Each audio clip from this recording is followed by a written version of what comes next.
Pada suatu ketika, di suatu tempat jauh di dalam hutan, hiduplah seorang raksasa hijau bernama Buto Ijo dan dua orang pertapa suci. Mereka adalah teman baik. Suatu hari, sang pertapa datang ke gua untuk menemui sahabatnya. Hei sobat, sedang apa kau? Makan. Tidak heran, makan apa kau? Hei, ada yang ingin kutunjukkan padamu. Bentar. Gimana penemuanku? Oh, maksudmu biji mentimun? Iya. Aku sudah menelannya. Hahaha. Apa? Kok beneran ya? Kamu tidak tahu, itu adalah biji timun ajaib. Di dalamnya, bila ditanam, akan berkeluar anak. Tenang kawan, jangan ribut. Penemuan akan dibuat lagi.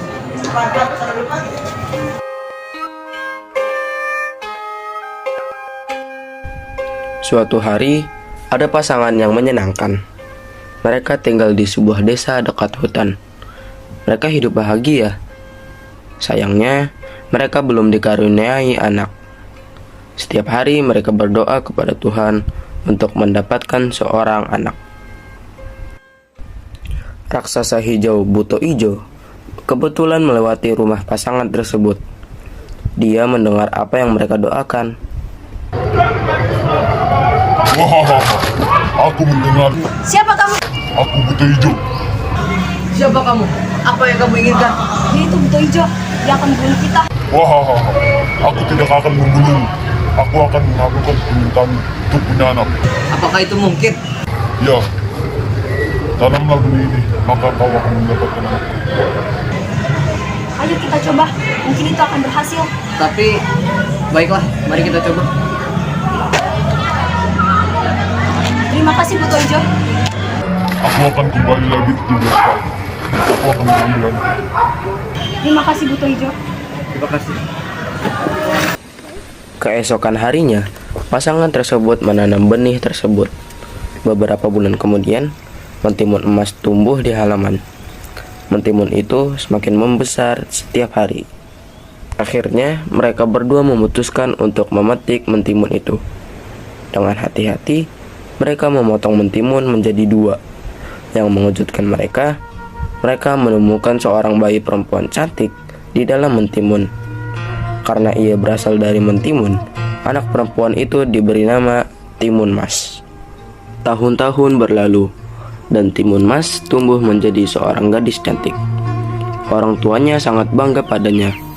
Namun, hati mereka sangat sakit ketika mengingat janji mereka kepada Buto Ijo. Pasangan itu kemudian teringat bahwa ada seorang pertapa suci yang tinggal di dalam hutan. Jadi, mereka pergi ke sana untuk meminta bantuan.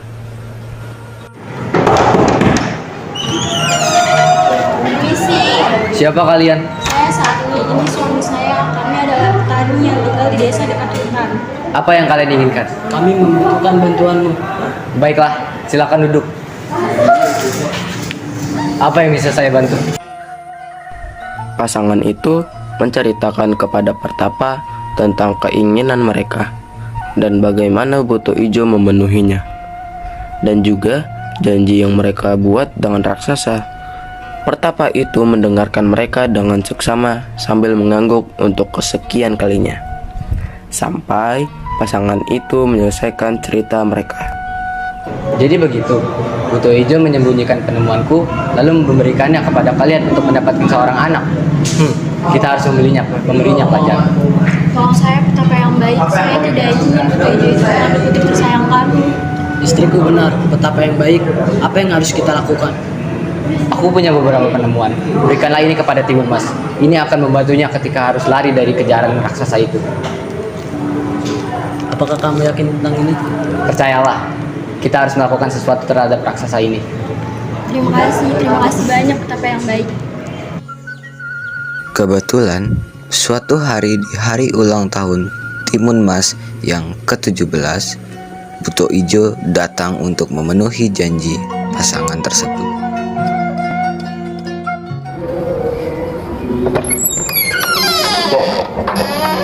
Hai petani, aku datang ke sini untuk mencari putri kesayanganmu. Aku datang ke sini untuk menjemputnya. Ingat janjimu padaku. Mohon bersabar, Buto Ijo. Putriku, Timun Mas, sedang bermain di lapangan. Aku tahu kamu berbohong. Tapi tak apa, aku akan mencarinya sendiri.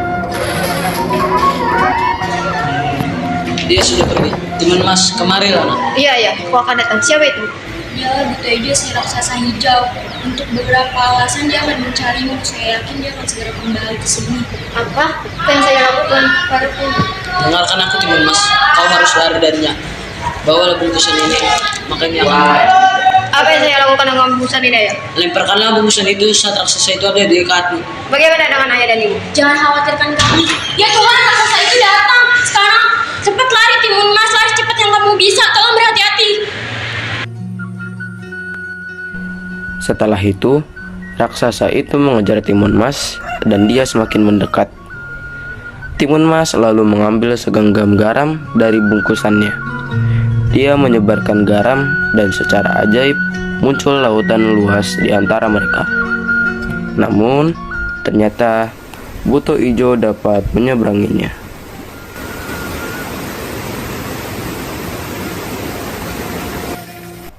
Lalu Timun Mas mengambil biji cabai dan melemparkannya ke arah raksasa itu. Tiba-tiba benih itu tumbuh menjadi beberapa pohon dan menjebaknya. Hal berikut yang dia tahu, pepohonan itu menumbuhkan duri setajam pisau. Sekali lagi, raksasa itu hampir saja menangkap Timun Mas.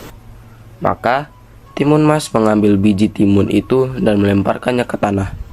Lalu, biji timun itu tumbuh menjadi timun-timun besar, yang membuat Buto Ijo tertarik. Karena keserakahannya, ia memakan habis timun yang ada dan langsung tertidur. Timun Mas terus berlari secepat yang dia bisa. Tapi tak lama kemudian, dia sendiri menjadi sangat lelah. Dan segalanya menjadi lebih buruk ketika raksasa itu terbangun.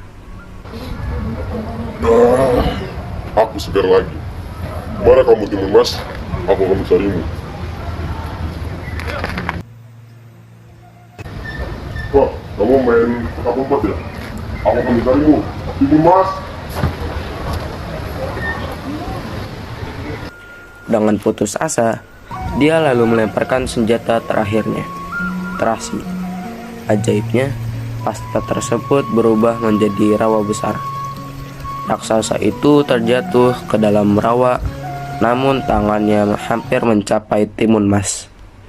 Tiba-tiba, rawa menariknya ke dasar dan tangannya kehilangan dia. Tolong aku. Maafkan aku tidak akan berubah lagi.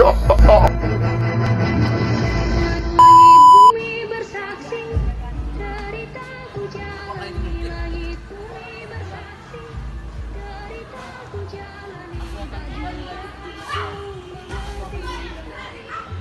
Terima kasih Buto Ijo. Siapa kalian? Berikannya pada kalian untuk mendapatkan anak. Jadi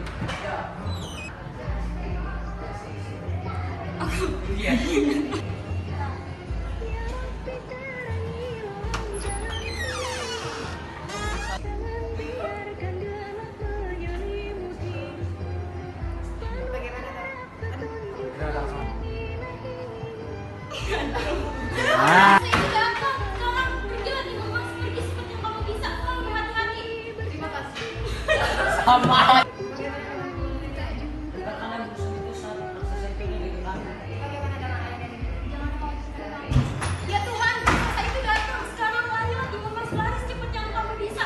Tolong berhati-hati. Baiklah, terima kasih.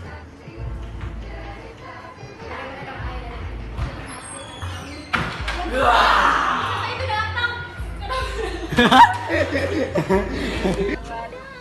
Damar belum goblok. Gue belum tidur loh. Tolong.